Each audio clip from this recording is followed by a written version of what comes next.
Hola, estás escuchando la edición especial de AM ¿Quién dijo miedo? Volvemos de la mano de Amnistía Internacional para contarte historias de gente que lucha por los derechos humanos en todo el mundo. Hoy vamos a hablar del Mundial de Fútbol que se está celebrando en México, Estados Unidos y Canadá. Pero para ello vamos a retroceder al anterior Mundial, al de Qatar 2022. El presidente de la FIFA, Gianni Infantino, ofreció entonces una rueda de prensa en la inauguración del campeonato. Hoy me siento catarí. Hoy me siento árabe. Hoy me siento africano. Hoy me siento gay. Hoy me siento persona discapacitada. Hoy me siento trabajador inmigrante. Casi 4 años más tarde, el periodista deportivo y director de la revista Panenka, Aitor Lagunas, recuerda aún las palabras de Infantino. Fue quizá uno de los discursos más ridiculizados, carne de meme de los últimos tiempos en cualquier escenario internacional, en el que se obvió por completo pues, la falta de derechos de minorías, del movimiento LGTBIQ+, y por supuesto también la desaparición y muerte de varias decenas centenares, no sabemos exactamente cuántos, de trabajadores migrantes en condiciones muy lamentables mientras construían de manera casi semi-esclavizados los estadios que hubo que construir para albergar el Mundial en una sola ciudad. 4 años antes, en 2018, la FIFA tampoco tuvo en cuenta los derechos humanos cuando se celebró el Mundial en Rusia. Entonces, Vladimir Putin ya estaba ocupando regiones del este de Ucrania y ya se había anexionado Crimea. Eso no impidió que Infantino alabara al país, lo que le valió la medalla de la amistad del pueblo ruso otorgada por el propio Putin. Y en 2026 la sede elegida es triple: México, Canadá y la más polémica, los Estados Unidos, de un Donald Trump a la caza de las personas migrantes. Omar Abdul Qadir Artan iba a ser el primer árbitro somalí en oficiar un mundial. Pero este lunes, al llegar a Miami con un visado en regla según el gobierno de Somalia, se le denegó la entrada en territorio estadounidense. Una decisión ante la que la FIFA se declara impotente.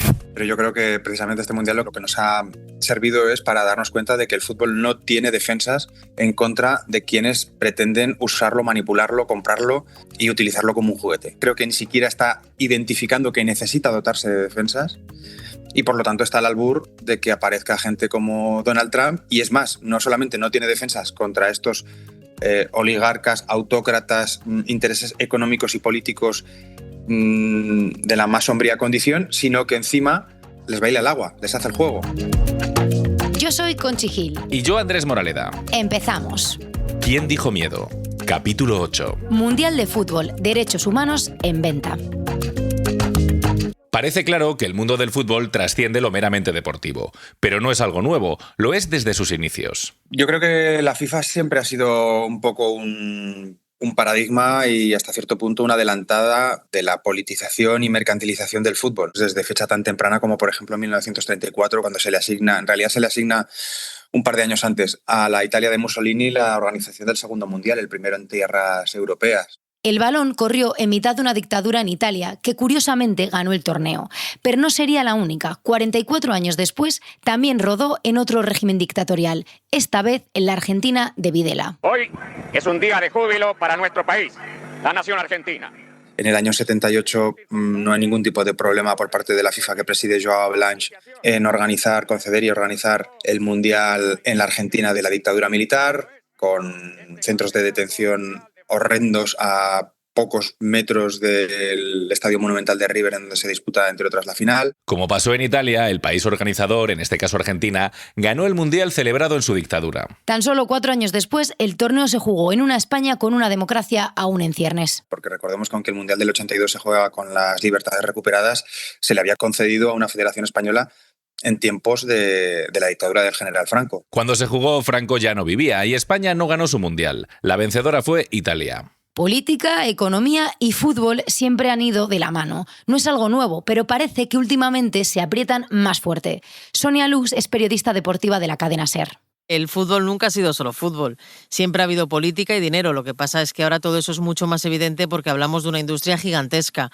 Hoy un mundial mueve miles de millones, cambia la imagen internacional de un país y tiene consecuencias que van mucho más allá de lo que pasa en el campo. La FIFA suele insistir en que el fútbol une y que debe mantenerse al margen de los conflictos, pero cada decisión sobre una sede, un patrocinador o una normativa, pues también transmite un mensaje político. Un un tipo de mensaje que volvió a mandar Gianni Infantino a la hora de designar la sede del Mundial de 2034. It is a great pleasure that I can confirm that the host of the FIFA World Cup 2034 will be Saudi Arabia.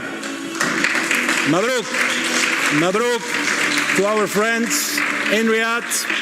La elegida fue Arabia Saudí. El presidente de la FIFA felicitó textualmente a sus amigos de Riad. No hubo mucha emoción en esa elección porque Arabia Saudí era la única candidata. Por la rotación de continentes le tocaba el turno a Asia u Oceanía albergar el Mundial, ya que en 2030 se jugará en España, Portugal y Marruecos, aunque algunos partidos se disputarán en América del Sur. Esa decisión de jugar algunos encuentros en América llegó tarde y Australia retiró su candidatura. Dijo por falta de tiempo para organizarla. Por lo tanto, la única en la pelea era Riad. Y para sorpresa de muchos, la candidatura de Arabia Saudí para albergar el Mundial de 2034 han merecido la mejor nota en la historia de todas las candidaturas a albergar una Copa del Mundo. Es decir, la FIFA recibe el dossier y dice, bueno, pues en función de los estadios, en función de la disponibilidad de plazas hoteleras, en función de derechos humanos, en función de 1000 variables, pone una nota. Bueno, pues según la FIFA de Infantino, la nota más alta, la mejor candidatura de toda la historia de las Copas del Mundo,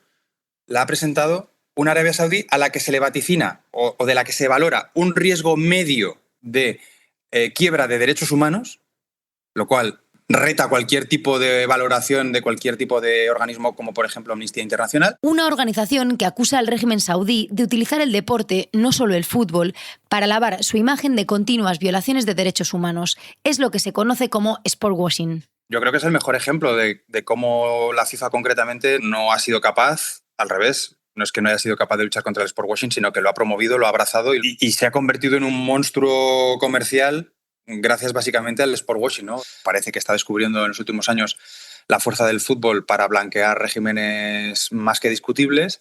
Y por lo tanto, pues yo creo que también hay un antes y un después con el Mundial de Qatar. Rusia, Qatar o Arabia Saudí son ejemplos de países donde organizaciones internacionales han denunciado vulneraciones de derechos humanos y aún así han organizado o van a organizar un Mundial. Así que parece claro que el dinero, la capacidad de inversión o el interés estratégico pues siguen teniendo mucho más peso. En el Mundial de este año vemos una vuelta de tuerca más en la ambición de la FIFA por llenarse los bolsillos. Aprovechando que gran parte del torneo se disputa en Estados Unidos, se contagia de las estrategias comerciales que tiene el deporte en el país. Una de ellas son las pausas de hidratación, pequeños paréntesis que se abren en mitad de cada parte para que supuestamente los jugadores alivien el calor. Aunque, eso sí, tiene lugar independientemente de la temperatura exterior. Infantino dice que hay que preservar la salud de los futbolistas, pero en realidad lo que está haciendo es preservar las arcas de la FIFA, porque gracias a eso se están generando unas pausas comerciales muy cuantiosas para que los tenedores de los derechos televisivos puedan pagar una factura todavía mayor a la FIFA. En ese camino por aumentar los ingresos de la organización ha entrado recientemente el fútbol femenino. Empiezan a intuir que con el fútbol femenino también hay una posibilidad de negocio, también hay una posibilidad de ingreso y también hay una posibilidad de aumentar el espectáculo televisivo. Y todo eso creo que, sinceramente, vamos a ir viendo que efectivamente se va a tratar de hacer del fútbol femenino pues una especie de placebo para los años en los que no haya mundial masculino. Sin embargo, pese al nuevo rol que desempeñan las mujeres en este deporte, la pregunta que hay que hacerse es si esto va acompañado de una mayor presencia en los órganos directivos y puestos de dirección en el fútbol. Y la respuesta es que no. No hay más que ver, efectivamente, un comité ejecutivo de FIFA o ver la presidencia de las 200 y pico federaciones nacionales, cuántas están en manos de mujeres y podremos constatar hasta qué punto el fútbol sigue siendo una cosa pues decidido por hombres de una cierta extracción que se benefician de un sistema clientelar, claramente clientelar.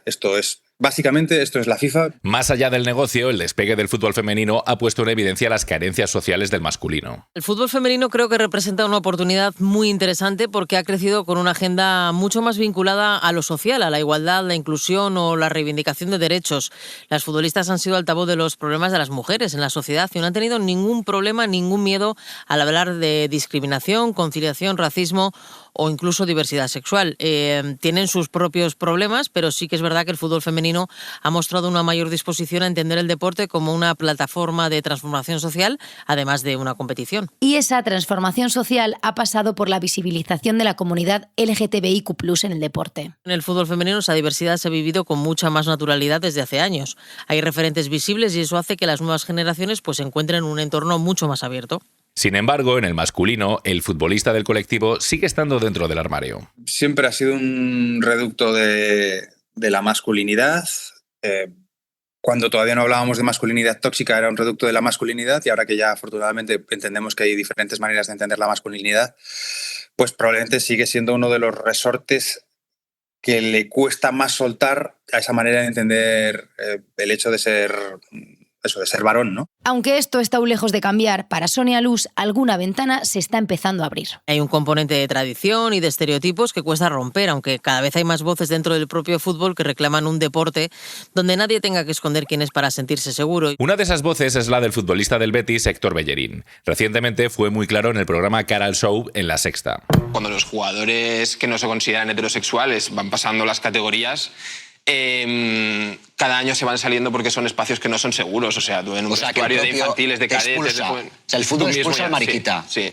Probablemente ese cambio llegará.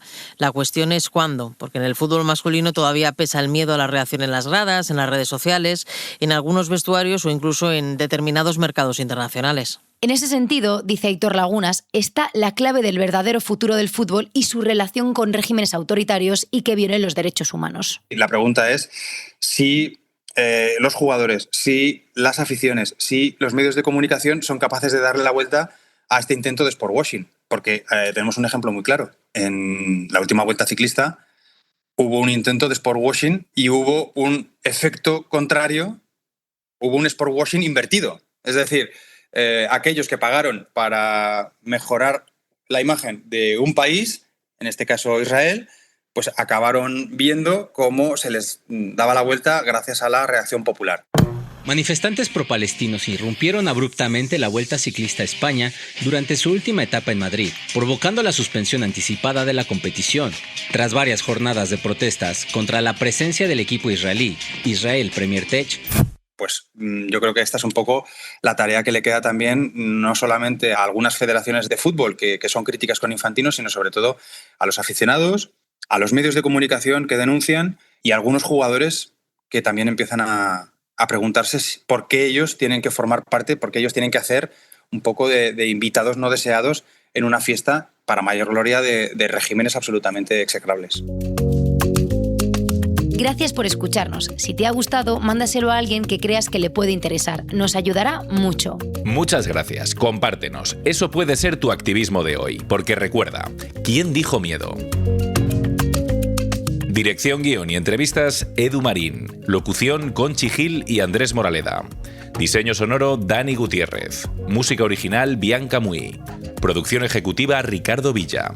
Responsable de producción en Amnistía Internacional, Neida Romero y Ángel Gonzalo. Una producción de The Voice Village. ¿Quién dijo miedo? Un podcast de Amnistía Internacional.